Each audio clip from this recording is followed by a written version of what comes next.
For a closer look now at what we can expect and what it means heading forward, joining us are Republican strategist Kevin Madden and Democratic strategist Jamal Simmons. Good to have both of you Good morning. here in one place this morning. As we look at this, there's been a lot of talk, and Jamal, I want to direct this first one to you about how the president is moving more toward the center. Some Republicans taking credit for that. Is he hurting his standing with his own party? I don't think he's hurting his standing with his own party at all, because if you look at where Barack Obama is, the administration will tell you they started off the first 2 years dealing with crises, the economic crisis, the auto crisis, then they went to health care, which is something that he campaigned on.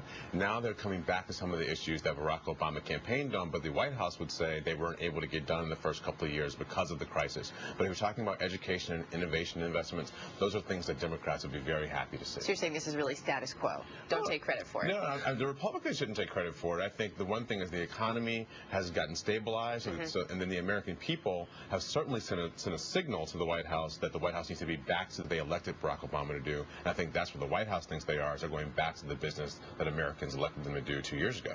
And one of the things that the White House looks at that as is creating jobs, of course, Kevin. We heard from Valerie Jarrett this morning, who told Chris this speech is going to be about targeted investment, but she did also mention trimming government spending. Can you have both? How do you balance that? Well, look, I think the first, you have to remember that in the last State of the Union, he said he was going to focus on jobs, and I think he was largely rejected by the polls by the American people because he didn't. He focused instead on health care.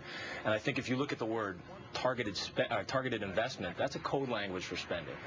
I think the bigger problem that this president has right now is that the American public rejected that policy, that the federal government spending huge amounts of money is what's going to spur private job creation and spur the economic growth in this country.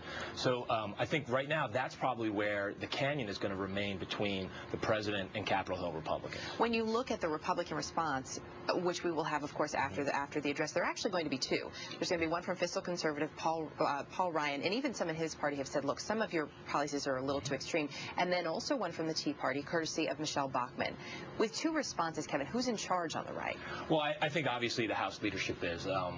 There were stories before the election that there was a schism within the Republican Party with the Tea Party and the establishment, yet we still won 60-plus seats in the House.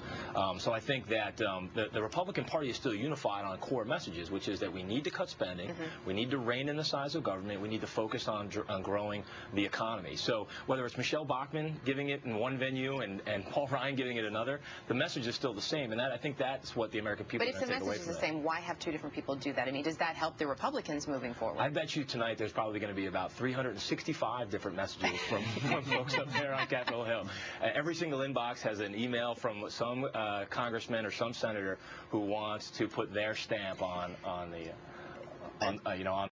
State of the Union. Jamal, when you look at this, what does the president need to do? Because there are plenty of Americans out there who will say, you know what, I still don't have a job. Unemployment is 9.4%. I don't care if you may have gotten distracted by something. What does he have to do tonight to show that he's part of the solution, not part of the problem? You know, I love the State of the Union, because the State of the Union is one of these nights like Inauguration Night where the president and politics sort of take center stage. Finally, they can compete with, Snooki and the Real Housewives because Americans are finally paying attention. They're going to rival them in audience. And so the president has to go out there tonight, and he's got to sell vision, he's got to sell values. Americans want to see this will to win, this ability to win the future, and they also want to know what he stands for, what are the big things that he wants to get done in the last 2 years. And tonight's one of the nights where he gets to do it, and everybody pays attention, and I'll be happy they get to see Michelle Bachmann fighting Paul Ryan in the after show. Well, we won't look for that. We'll also look for a little bit of the pageantry during the speech as we see who's sitting with whom on date night. Absolutely. As it is in Congress. I'm sitting with Kevin. The only thing that's missing is a movie, I think. I think that may come later. Jamal Simmons, Kevin Madden, good to have you both here this morning. Thanks.